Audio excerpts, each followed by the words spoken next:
I love this question. What are the small changes that can be made on a daily, regular basis that make the most difference?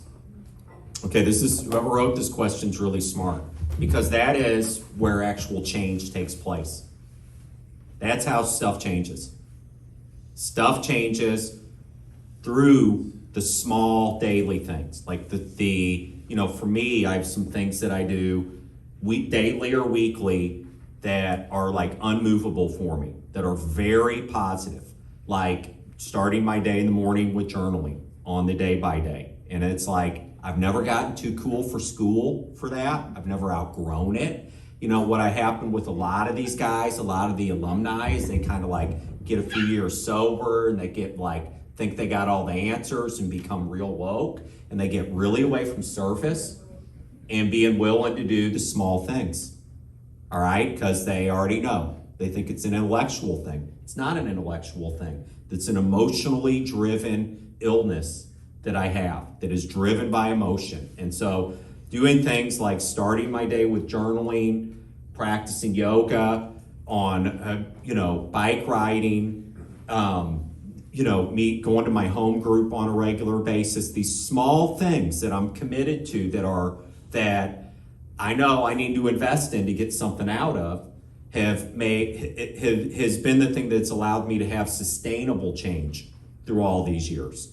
And, because most of us are looking for, and we live in a culture that is looking for the home run, the quick fix, the wham, bam, instant, lose all the weight overnight, family gets fixed in 30 days at a treatment center. And it's like, guys, again, that stuff doesn't exist to my knowledge.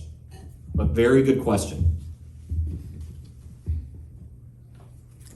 I'm not sure what the question said now. What small changes have led to big differences?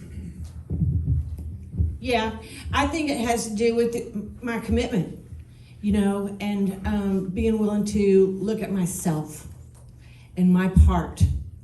But as far as self-care, a lot of my self-care while I was in this program had to do with me not looking at the people in Cornerstone as just the people at Cornerstone, but to actually make relationships with them and consider them my friends. And that's how I look forward to every meeting. I spent time with my Cornerstone people even when we weren't having meetings. We were talking on the phone, we were having fun. It became fun instead of a chore. So that was a big deal for me.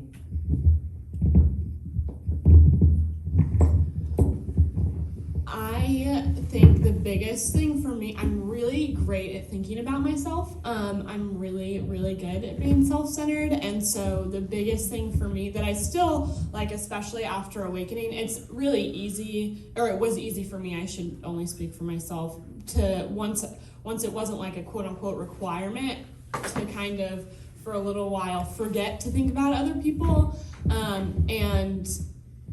So now every day, and I was a lot better about it when I was in Cornerstone, now have worked on getting back to it. It's like, how can I think about somebody else? Because I know that regardless of what goes on, when I do think about somebody else, I know that things are gonna change for the better.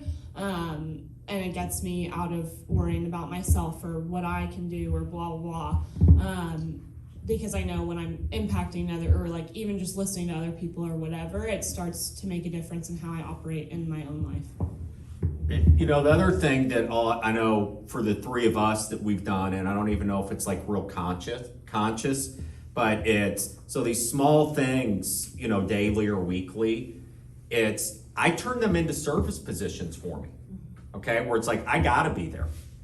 Like, I gotta be there because I made a commitment to other people. And so that way, like, it doesn't create any like wiggle room for me to get out of it and be like, oh, I'm tired today, or somebody else can run it, or I already paid my dues, or I've done my part, right? That's all part of that comfort zone, rational, well-crafted excuse. A well-crafted excuse is an excuse. Don't you listen to them all day long from your kids? Right? I do. I listen to them all day long from everybody. And the only thing I hear is well-crafted excuse. I don't hear all that. I just hear, oh, That's their excuse.